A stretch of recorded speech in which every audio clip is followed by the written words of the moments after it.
I mean, were you surprised that Carmelo retired? It's not like he wanted to retire on his own. No one would take him. Yeah, no, there's only a few teams that will use a guy like him. I'm surprised that a team like Miami could have used him. Bucks could have used him. I mean, like, it almost reminds me of like a John Sally situation. Remember how he joined the Lakers and he wasn't really playing a lot, but he was just there to sort of, as an OG, to sort of help guide the younger players and everything else like that. I mean, listen, I don't think that Carmelo likes me very much. Last I checked, some of the comments I made, he DM'd me all angry at me. But at the end of the day, I still respect him as a player, and he has a hell of a career. No rings, but being on the Knicks for that long will kind of do that to you. Yeah, you just being, just being loyal sometimes, being in situations when, you're trying to establish yourself as a star.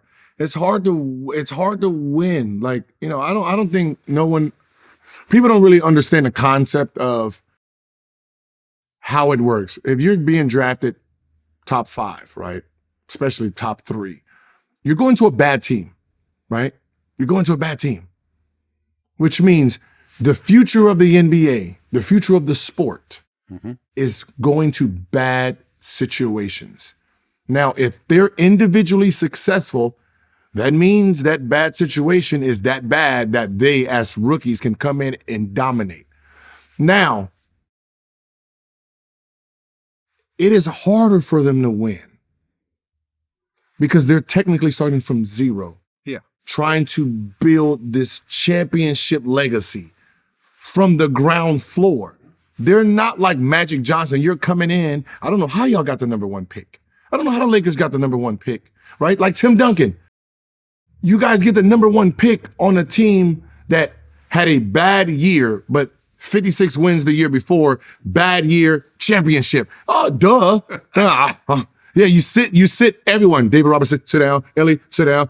So everyone sit down so we can tank it, get the number 1 pick, and then now, everyone's at it. Like, right. I mean, a lot of coaches do that, though. They know they're having a bad season, so they purposely sit a bunch of their top players and have a bunch of losses to get a better pick next year. But what ends up happening is you're giving this big illusion of greatness, right? You're giving an illusion of what greatness really is, right? You're hurting like the future stars' greatness because you're not understanding that these guys are actually being drafted to the bottom feeding teams, these teams who's in bottom feeders and then now they have to build this championship. Now, if they don't build a championship after 6-7 years, they have to move somewhere. Now their legacy is tanked versus someone who they tanked the season. A good team tanked. They got this number 1 pick. Now he's added to a championship type of caliber team and they just needed 1 player. Now you're talking about this legacy. That's not a real thing.